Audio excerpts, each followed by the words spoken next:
Hello, everyone. It's day 98 of President Bola Tinubu's administration, and we are tracking developments in line with this renewed hope campaign. Thanks for joining us on the program. I am Nifemi Oguntoye. On Wednesday, the 100th day of President Tinubu's administration, the Presidential Election Petition Court will deliver judgment on the petitions filed by the People's Democratic Party, Labour Party, and the Allied People's Party challenging the outcome of the 2023 presidential election. A registrar of the Court of Appeal, Umaru Bangari, in a telephone conversation confirmed the date to TVC News. I'm joined now by Judiciary correspondent Celestina Area for more on this development. Celestina, you've been following this story for the past 6 months.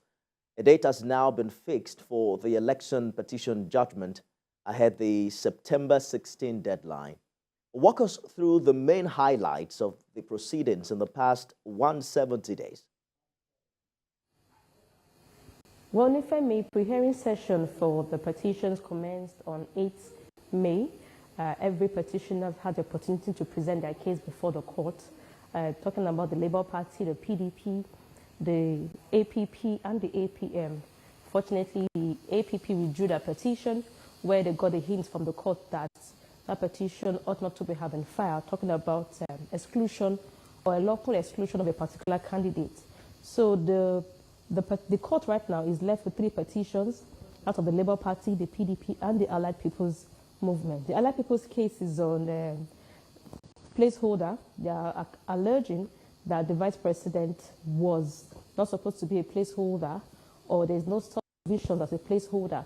So these are the issues, and a date has been fixed, which is on Wednesday, and all parties have been notified. On come Wednesday, the tribunal will deliver its judgment. Registrar of the Court of Appeal, the judgment will be televised live to promote transparency and openness. Is there a precedent to this, Celestina? Well, talking about televising the judgment live, well, we could recall that this was one of the applications brought by the People's Democratic Party, which the Labour Party also brought before the court. At that time, they were asking that the proceedings, the day-to-day proceedings of the court, be televised live for Nigerians to see what is going on, and for those who don't have the opportunity to be in the courtroom to watch the proceedings. But we know that was not, or that is not rather, the practice of the Election Petitions Court, which is a court of appeal. But 2019, the court gave way for media houses who wished to come and televise the proceedings. Yeah, but the practice there is the justices or the members of the panel, their face will be shielded. They would not be televised, or they would not be filmed. It's just the lawyers, so the cameras will back the justices and just focus on the lawyers. But we could get audio from whatever they're saying and when they're reading the judgment. So it's more like now a practice, because it happened in 2019, and now they're also giving opportunity to media houses to televise the judgment live. So you're saying we're having the visual this time of the judges?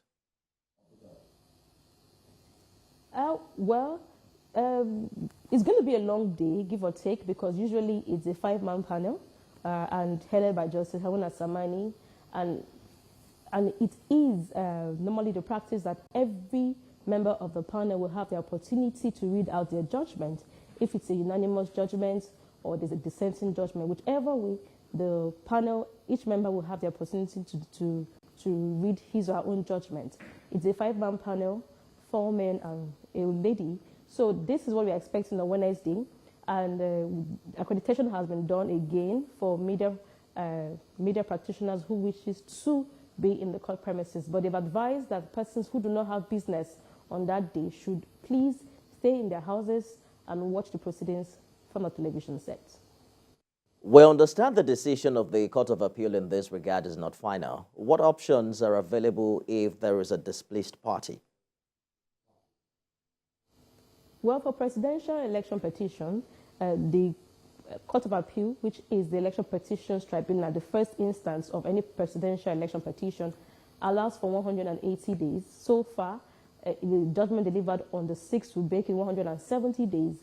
But there is still an opportunity for any aggrieved party, whichever way the judgment goes, to approach the Supreme Court, and the law provides the Supreme Court to have 60 days to decide on the petition, or the appeal rather. So we believe that if the judgment is delivered on Wednesday, it will be made readily available to any party or whoever decides that, okay, they want to explore their options in law to the Supreme Court. So the Presidential Election Petitions Court, which is the Court of Appeal, is not the final arbiter of the presidential election petition. Judiciary correspondent Celestina Area, live for us in Abuja. We're looking forward to Wednesday when that big decision will be announced. Elsewhere now, in order to have a safe and secure Nigeria, the president has met with the defense minister for the first time after inauguration and the second time with the service chiefs. So this is coming less than 24 hours to the planned two-day nationwide protest by organized labor. State House correspondent Femi Akode joins me live from the presidential villa. Femi, this administration now has a defense minister, or rather there are two of them actually. What's the president's mandate for the new leadership?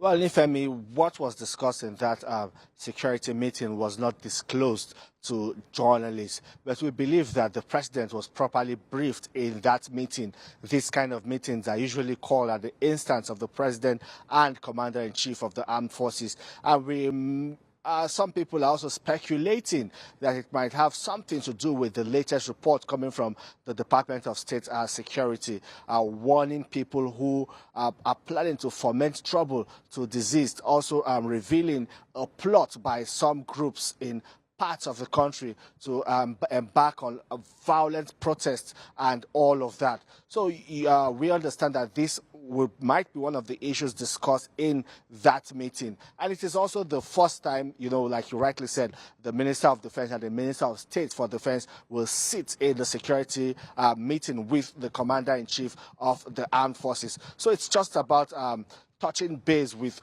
the security situation in the country. The president would have been briefed on the prevailing situation of security as it has to do with issues in the country, in other parts of the country. And to a large extent, these security chiefs would also give the president updates so far on the last command they had from the president to go all out and ensure that security of lives and property is guaranteed, and also calling for collaboration among security agencies. So it would also be a channel for feedback for Mr. President while he also dishes out fresh directives to these security chiefs. Nifemi. We understand that the president also met with the Oracle Global Vice President, talking about his administration's desires in the area of partnerships with global technology companies. What did you glean from that meeting? Yes, Mr. President is thinking about using technology to also reduce the cost of governance.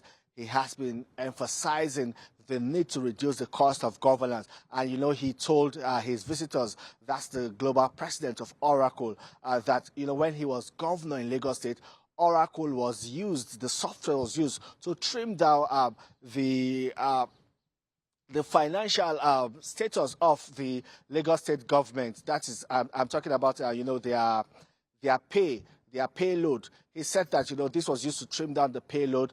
A lot of ghost workers were discovered and weeded out of the system. So he says that this, moving forward, might be something that the federal government will consider in terms of reforming the public service and ensuring that all channels of leakages are blocked using this software that will be provided by Oracle, especially using technological developments. Nifemi.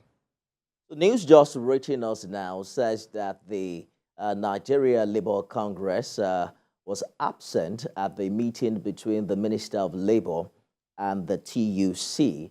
Of course, NLC and TUC leadership met with the president weeks ago after a nationwide protest. The Senate leadership also promised then to wade in. They have now resolved to go on strike again. How's the presidency reacting?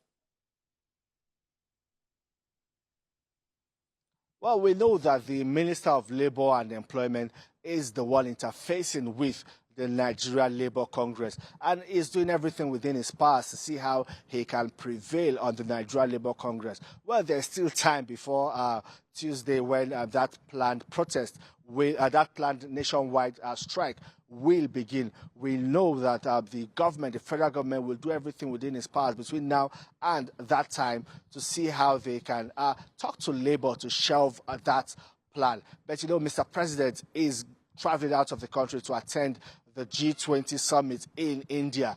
Governance has not stopped. He's traveling to India with a strong business delegation from Nigeria and will also be meeting with investors in India during the G20 summit. He will also meet the business community there in India to talk about bringing foreign direct investments into the country. The vice president is still in the country and will run things in the absence of the president. So we believe that all of this engagement between the federal government, of course the presidency, through the Minister of Labour and Employment, and the NLC will still continue until the wee hours of the night to see how that planned nationwide strike can be shelved. Nifemi. The House correspondent Femi Akonde live for us at the presidential villa.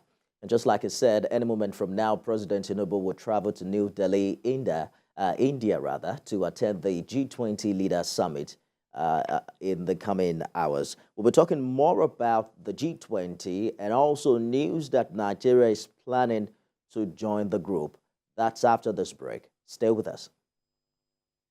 Now, let's talk about the G20 Leaders Summit holding for the first time in India. The executive roundtable is expected to be attended by leading industrialists in Indian private sector, Nigerian industrialists, as well as senior government officials from both countries. At the G20 summit, President Tinubu will share the country's perspective on the theme, One Earth, One Family, One Future, with focus on global unity required to address the challenges facing humanity and the planet.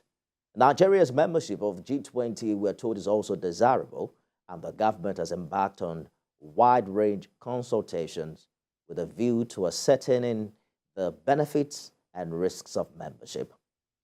For more on this development, investment banker and economist, CEO, the CFG Advisory, Tilewa Adebajo, joins me now on the program. Thank you for joining us on First 100 Days. We understand there are indications Nigeria wants to join. Yes, good afternoon. Good Your afternoon. audio is a bit low.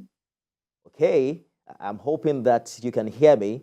I just mentioned that there are indications Nigeria wants to join the G20 and that the federal government has now embarked on some form of consultations to understand the benefits and risks of membership. What do you make of this move? Well, to be a member of the G20, you need to be one of the top 20 economies of the world. And in order for us to achieve that, our GDP has to, be in the top 20. It's not there right now. So the best we can hope for now is to get invitations to the summit to meet world leaders. So G20 means that those are the top 20 economies of the world. And that goes by GDP. And that's how you make that place. Nigeria is currently in the just under 30s, in the low 30s in terms of the top economies of the world, and is still the largest economy in Africa. So there's another window. On the agenda this year is a possible inclusion of the African Union and also giving it some voting rights. We understand that the G20 already supports this proposal and that a decision is pending in that regard. Talk to us about the importance of economic cooperation at such level, particularly with Africa. Well, definitely, of course, Africa is an important trading partner to the global economy. More than half of the world's resources are coming from Africa to support those global economies. So the top economies of the world depend on Africa to get their resources to support those economies. So African economies as a whole are very important. And at every G20 summit, there's an invitation for some African leaders at any point in time to dialogue. And I think it's rotated. And of course, Africa is always at the table under the auspices of the African Union. The Tinubu administration has been talking a lot about foreign direct investment and the need for revenue outside borrowing, given how much we've borrowed in the past. The president is attending the two-day summit on the special invitation of Indian Prime Minister Narendra Modi. What kind of future do you think exists, or do you foresee between the two nations in this regard? Well, first of all, I think it's important for us to understand that India is one of our top trading partners. India is the largest buyer of Nigerian crude oil at the moment. So India is our number one export partner. And in terms of imports, India is number two behind China. 20 billion of our imports comes from China, and about 5 billion comes from India. So India is our number two country where we import to, and number one country that we export to. And they're the largest buyer of crude oil. So they're a very important strategic partner. And I think it's important that we develop this relationship, improve the bilateral relationships, and we can begin to see how we can begin to do some currency swaps so that we can ease off the pressure on the dollar. Because both countries are still going into dollars to get to rupees and naira. And I think that if we can reach some sort of arrangement, as we have with the Chinese swaps with the renminbis, as you know, 14% of our foreign reserves are actually in renminbi. I think we need to start looking at how we can work with India closely, because they're a very, very important trading partner.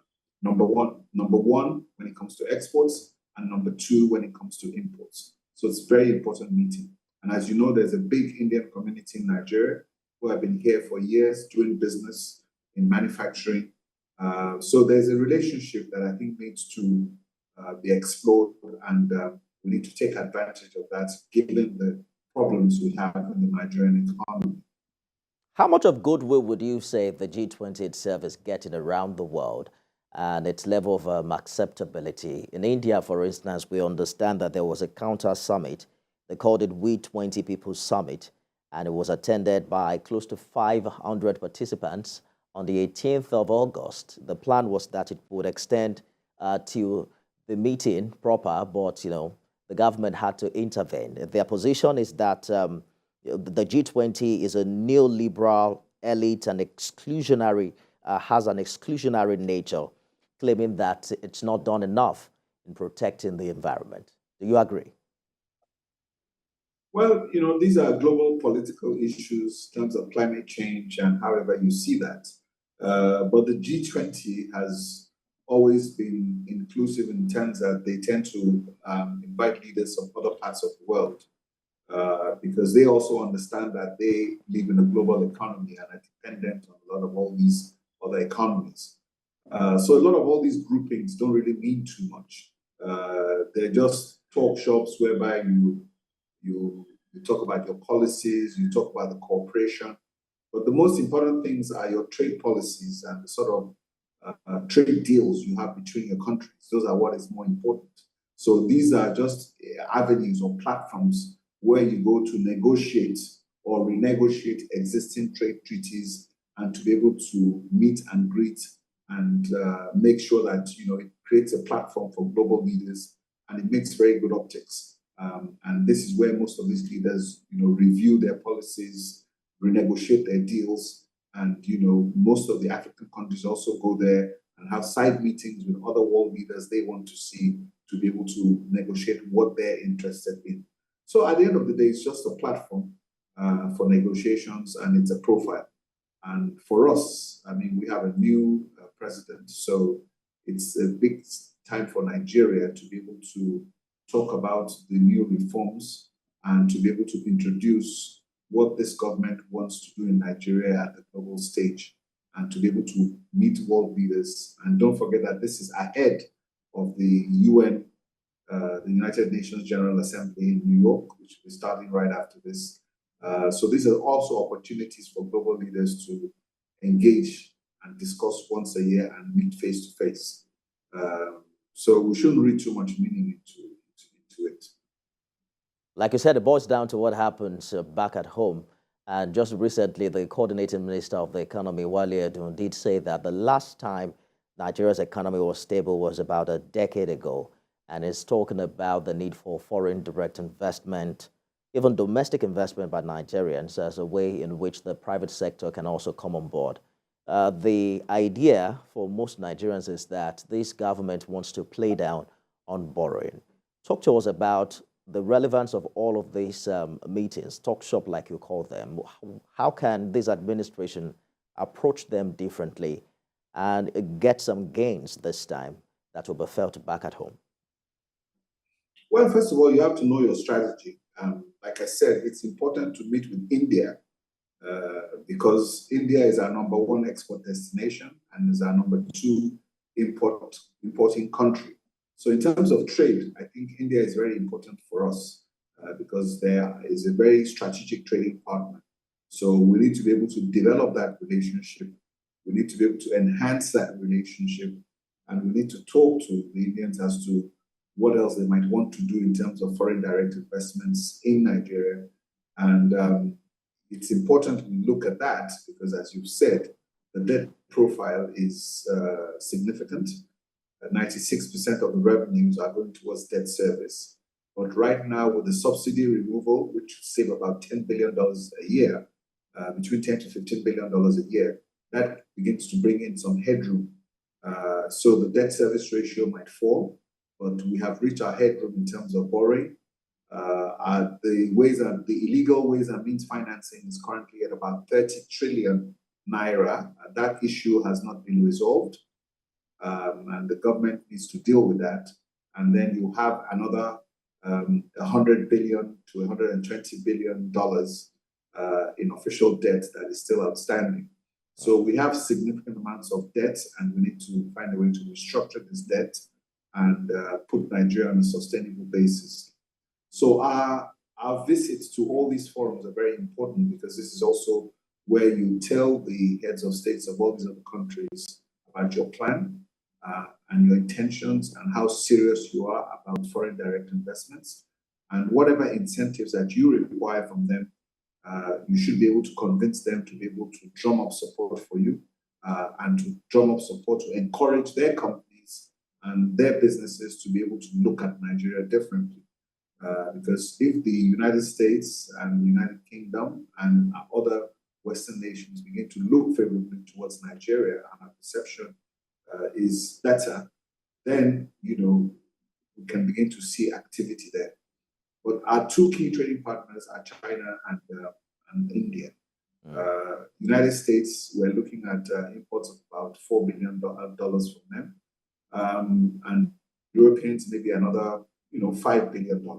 So it's important that you know who your strategic trading partners are, work with them, and the people who are doing business with you, make sure they continue to do so. And also, it's important to encourage the local investors. There are many people that have factories in Nigeria. You want to make sure they don't shut down their factories, they don't lay off their workers, but you want to encourage them and put incentives in place for the Nigerian manufacturers to begin to expand their factories. And that comes with policy. So what we need to see now is the budget for this new government. And once we see a new budget, we'll probably see a new direction.